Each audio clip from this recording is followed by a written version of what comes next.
Hey, yo, what up? Welcome back. This is not a podcast. It's just my thoughts with Rob Markman. Shout out to all of you who watch, like, subscribe, comment. Please do all that. It helps the algorithm. Please subscribe to the channel, man. I'm on this road to 100,000. Really want to see the channel grow. Really want to grow with y'all. I appreciate all the support that you've given thus far. Also want to shout out Nori and EFN Drink Champs. I was on Drink Champs. As you can see, I got my flowers. I was on Drink Champs.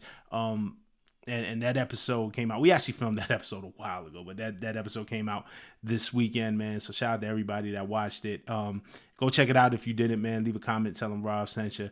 You know what I'm saying? I appreciate being on their platform for sure. But today I want to talk about this new rock group called Velvet Sundown. Their debut album, Floating on Echoes, was released a month ago on June 5th. It has 13 tracks. Their sophomore album, Dust in Silence, was released 2 weeks later on June 19th. It has 13 tracks. So just in the month of June, they dropped 2 albums, 26 tracks. Brand new group, 2 albums, and a month after their debut release, they have 1 million monthly listeners on Spotify. Last week, they were at 500,000 monthly listeners. So it's growing exponentially, the listenership. Their third album, Paper Sun Rebellion, is dropping on July 14th. It sounds like a crazy story, right? Rock group comes out of nowhere, drops 3 albums in about a month and a half, is getting all this traction on DSPs. Like, it sounds like a crazy story, but the story gets even crazier because the Velvet Sundown is an AI band. All right? They're not real. Let's read their Spotify bio. I'm going to read their Spotify bio. Velvet Sundown is a synthetic music project guided by human creative direction and composed, voiced, and visualized with the support of artificial intelligence. This isn't a trick, it's a mirror.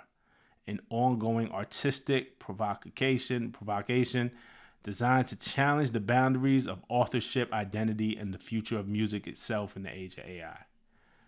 All characters, stories, music, voices, and lyrics are original creations generated with the assistance of artificial intelligent tools employed as creative instruments.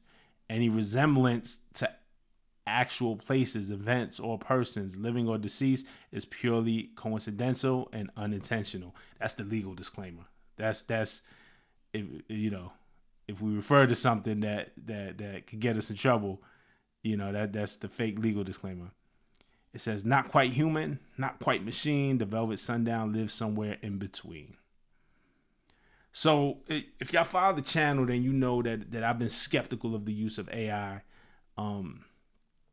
particularly to replace musicians. Now, I do believe AI is a tool, and it's inevitable. It's not even inevitable. It's here. It's a tool, and it can be used to enhance music for sure. For example, Beanie Sigel just put out a new feature. There's an artist named D. Jones, and he just put out an album called Still Counting Blessings. And there's a song on it called Motion Pictures, and it features Jadakiss and Beanie Sigel and an artist by the name of Kay Gibbs. The song reportedly used AI to match Beanie Siegel's original rap voice. If you remember, Siegel's voice was drastically changed. He was shot and suffered a collapsed lung. And when he healed up, his voice wasn't the same. It wasn't as strong as it was. It's a lot more breathy. What I'm assuming, and this is my assumption, is that Siegel wrote the verse, recorded it, and then used AI to match his voice pre-shooting. That's my assumption. I don't know exactly how they did it, but that's my assumption. But to me, that's an example of AI as a tool. You know what I'm saying? This Velvet Sundown to me is different. So the story gets even weirder, right? So last week, Rolling Stone did an article and interviewed a gentleman by the name of Andrew Freelone. And he was a band spokesman, or he said he was a band spokesman, and he spoke to journalists David Brown and Brian Hyatt.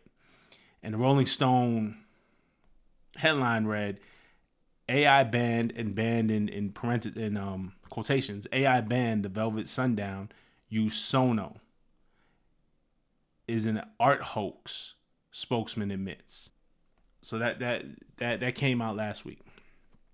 Right after the Rolling Stone article went live, Andrew Freelone claimed that it was a hoax And then the band's Twitter account said he was not affiliated with them. So this is the official statement from the Velvet Sundown on their Twitter account. It says, someone is attempting to hijack the identity of the Velvet Sundown by releasing unauthorized interviews, publishing unrelated photos, and creating fake profiles claiming to represent us, none of which are legitimate, accurate, or connected in any way to us. Some interviews have surfaced featuring someone identified as Andrew Freelone, allegedly speaking for the Velvet Sundown. We have no affiliation with this individual, nor any evidence confirming their identity or existence. So now you know the AI group is like, we don't know if this guy is real, which is hilarious. There's an active attempt to misrepresent our work and take ownership of something they did not create. Okay, if you know how that's a strong sentence. If you know how AI, you know, the generative AI, how it scrapes the internet for data, and spits it back out at you. So there's an active attempt to misrepresent our work and take ownership of something they did not create. Do not trust any content about the Velvet Sundown unless it comes from our official channels, and then it lists the official channels. So this makes an already confusing story even more confusing. What's real, right? That's the question. What's real? What's really going on here? And who wants to sell us fake shit and why? I mean, we're in this age of misinformation for sure. I remember years ago there was a producer, right, named Cali the Producer, and who went and he edited Wikipedia pages. You know what Wikipedia pages are, open source. Anybody, if you have a Wikipedia account and you get accepted in, you know that though they do a great job at really fact checking that information, but anybody can get in and kind of change it, and then an editor has to catch it and fix it or whatever, right? But Wikipedia is you know, too many people have access to it. So Cali, especially, you know, I'm sure it's got better through the years, but Cali the Producer edited a Wikipedia page. He photoshopped images to pose as a producer who worked with Justin Bieber. And he posed that he worked with Justin Bieber, The Weeknd, Chris Brown. I'm gonna link the story in here. That there was a Genius story that the team wrote over at Genius, and but there's ways to verify. Like, you know, Genius had did an interview with him, and he was like, "Yeah, I came up under Mike Will and da da da." He mentioned Mike Will's name, so I hit up Mike Will on behalf of the writer to verify, and Mike was like, "I never heard of the guy." I'm gonna put up this article. It's an interesting article. This has nothing to do with AI, but it's about like catfishing, right? It's about like people misrepresenting who they are. But it was easy to kind of call them out. I'm gonna put the Genius article up. It was written by Stephen Horowitz, man. Shout out to him. But anyway, with AI, what happens when people can't tell what's real or what's fake? It gets increasingly harder. It opens the door for even more fakes scamming their way into music. You know what I'm saying?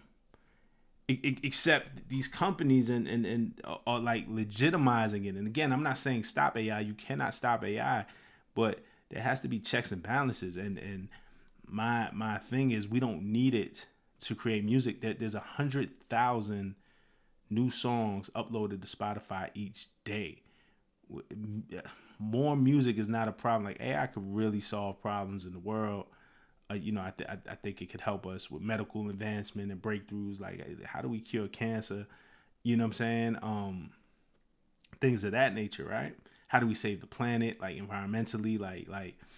But we don't need more music. Is not a problem that we need to solve as a society, as fans. There's 100,000 new songs coming out each day. There's no shortage of music to listen to. You have almost every song ever recorded in your pocket. You know what I'm saying? Suno's CEO, and Suno is an AI company, right? Mikey Showman, he went on the podcast, the 20-minute VC, earlier this year, and he said, I talked about this before, he said, yo, making music is not really enjoyable. Not really enjoyable is a quote. He talked about like how the time and the practice it requires to master an instrument or production software, and how it's a barrier for most people to get into music. There's a direct quote. He says, I think the majority of people don't enjoy the majority of time they spend making music. And my question is, Why do we care what most people enjoy doing? The question is, what do musicians enjoy doing? If you don't enjoy making music, then maybe making music isn't for you. You know what I'm saying? Who cares? I think the majority of people don't enjoy the majority of the time they spend making music. Cool. Fuck the majority of the people. What do the majority of musicians enjoy doing? That's like developing some technology that gets you in the NBA because most people don't enjoy practicing. They don't like practicing basketball. But they like playing in the NBA, but they don't like practicing. Nah, the NBA is for the most skilled players. And so why does musicianship have to be democratic and open to everyone? I mean, it essentially is. It's so much DIY stuff, you know what I'm saying? It essentially is, but you know, there's a bit of gatekeeping where it's like, yo, you got to work at your craft a bit before you get on. You got to be good at it. It's not a perfect system at all. The music business is not perfect, but there should be a barrier to entry, no? There should be gatekeeping of some sort. And the fact is Suno has faced lawsuits because its model scraps the internet for data. In this case, not data, but other music. So the music that it generates is a composite or a derivative of all the music that it's scraped up. And now they're negotiating with majors to work out a deal because there were copyright infringements. There was lawsuits going on. They were like, yo, you can't just use our music, our copyrighted music, to then create something new. No, it's a composite of all the shit that's already been recorded. But here's the real thing. This isn't about making art accessible, right? It's about money. They tell you it's about breaking down barriers, but they aren't doing it for free. This isn't Robin Hood. It's big money on the line. So, back to this Velvet Sundown situation. Regardless if Andrew Freelone is a representative of them or not, they're an AI band. It's confirmed in their Spotify bio. Okay, so you have an AI group. What's the real harm? Well, the group is amassing Spotify monthly listeners at a crazy rate.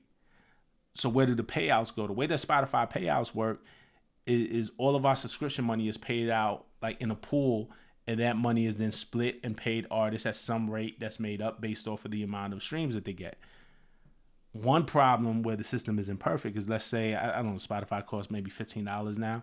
So my $15 a month, it gets split up amongst artists that I personally never listen to. It goes into the big pot and gets split up amongst artists who stream. But when I directly stream an artist, it's not like my $15 just goes just to the artist that I stream. For example, I don't really listen to Taylor Swift. No disrespect, it's just not my bag. But she's getting some of my $15 whether I listen to her or not. You know what I'm saying? Beyonce is getting your $15 whether you listen to her or not.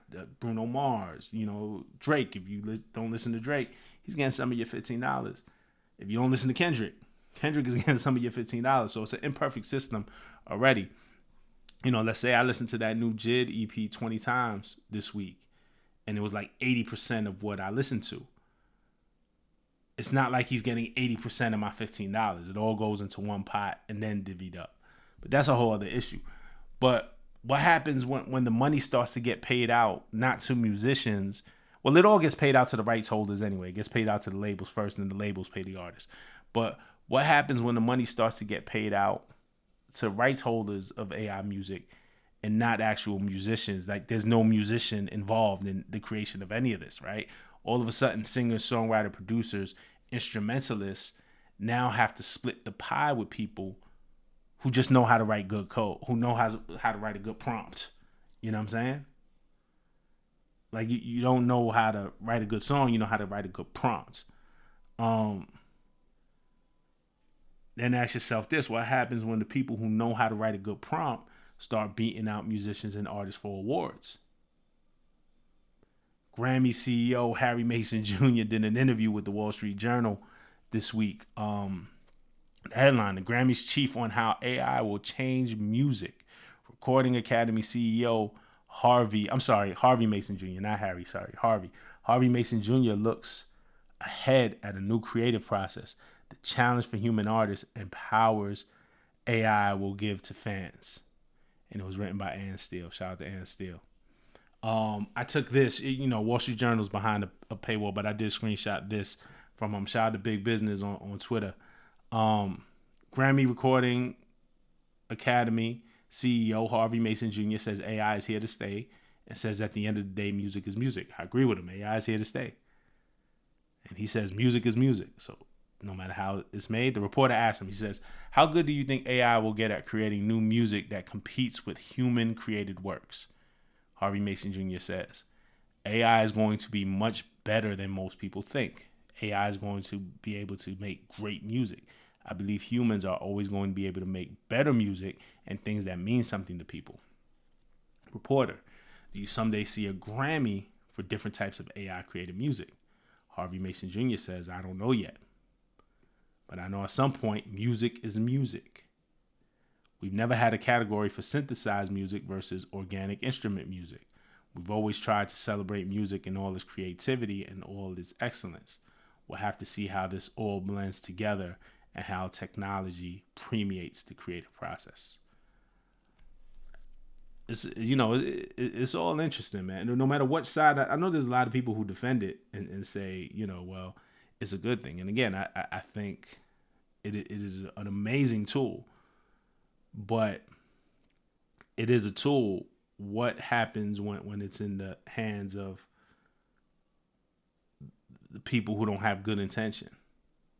My thoughts, and my care and my intention is always going to be towards musicians and artists and for the rights of artists on behalf of artists.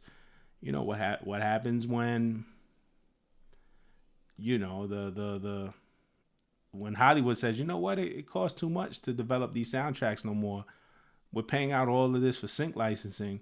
We could just use AI and create our own music. We could just write some code and create our own music for the movies, and we don't have to pay the sync licensing anymore. You know what I'm saying? There's a lot of money in music, and you put this tool in the hands of the wrong people, and they will do what they can do to ensure that they keep the lion's share of the money. And what happens is usually the artists who get shut out of the profit sharing. We see it with the major label system. How many artists complain about the unfair deals, the unfair percentages that they get?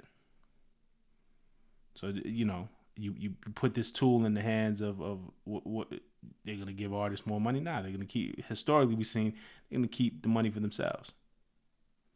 It's just interesting, man. No matter what side you fall on, if I was a musician, any musicians that watch this, let's pay attention to how this goes. But those are just my thoughts. I know I went on probably longer than I should have, man. But I appreciate y'all for watching. Let me know what y'all think in the comments, all right?